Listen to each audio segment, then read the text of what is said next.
আমরা সকলে জানি ব্যাংকের ভিতরে অত্যন্ত নিরাপত্তা থাকা একটি জায়গা, কিন্তু আজকাল সেই জায়গাতে চোরের উপদ্রব দিন দিন বেড়ে চলছে। মঙ্গল 2 ইউকো ব্যাংকে চুরির ঘটনা সংঘটিত হয়েছে। ব্যাংকের ভিতরে গ্রাহক রূপ নিয়ে চোরের সন্ত্রাস। কিছুদিন আগে ব্যাংকের ভিতরে চুরির ঘটনা সংঘটিত হয়েছিল। আবারও ব্যাংকের ভিতরে চুরির ঘটনা। পুলিশের নাকের ডগা দিয়ে চোর লুটে নিয়ে গেল কয়েক হাজার টাকা।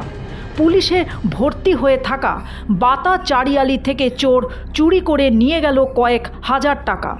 এক মহিলা ব্যাংক থেকে টাকা উঠাতে এসে তার কাছ থেকে চোরে লুটে নিয়ে গেল কয়েক হাজার টাকা। কিন্তু কিভাবে, কোথায় ছিল প্রশাসনের ব্যবস্থা? পুলিশের ভর্তি হয়ে থাকা এই চারিয়ালির মাঝখানে ইউকো ব্যাংকের থেকে টাকা উঠাতে আসা ওই মহিলার কাছ থেকে কিভাবে চোরে লুটে নিয়ে গেল টাকা? আজকাল মানুষ ব্যাংকে টাকা রাখতে এবং টাকা উঠাতে নিরাপত্তাহীনতায় ভুগছে। এখন দেখার বিষয় রয়েছে ব্যাংকের কর্তৃপক্ষ এবং পুলিশ প্রশাসন কি ব্যবস্থা গ্রহণ করে, সেটি হবে লক্ষণীয়। তারপর তিনি এই 500 টাকা যাচ্ছিল, একটু টান দিয়ে উলাই ললো। মই ভাবিলাম 500 টাকা খুচরা আছে, 500 টাকা আছে। মই ভাবিলাম পয়সা আছে, ইবা পুরা গাঠি মারছে। এইবিলাক পুরা গাঠি মারছে, তাহলে গাঠিটা যখন খুলবা নোৱাৰে।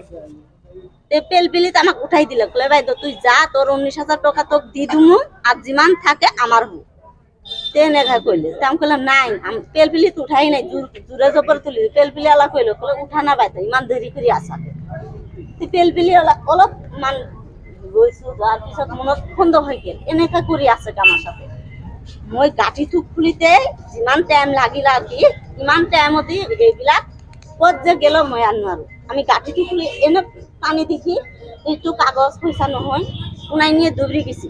পেলপিলির পরাই পেলপিলি আবার কই আছে যে পয়সা দিয়ে বাইদেউ 500 টাকা তাই বলে যে 500 টাকা আছে, খুচরা নাই।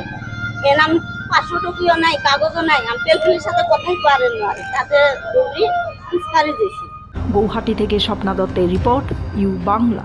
ইউ বাংলা টিভি, হৃদয় ছুঁয়ে যায়।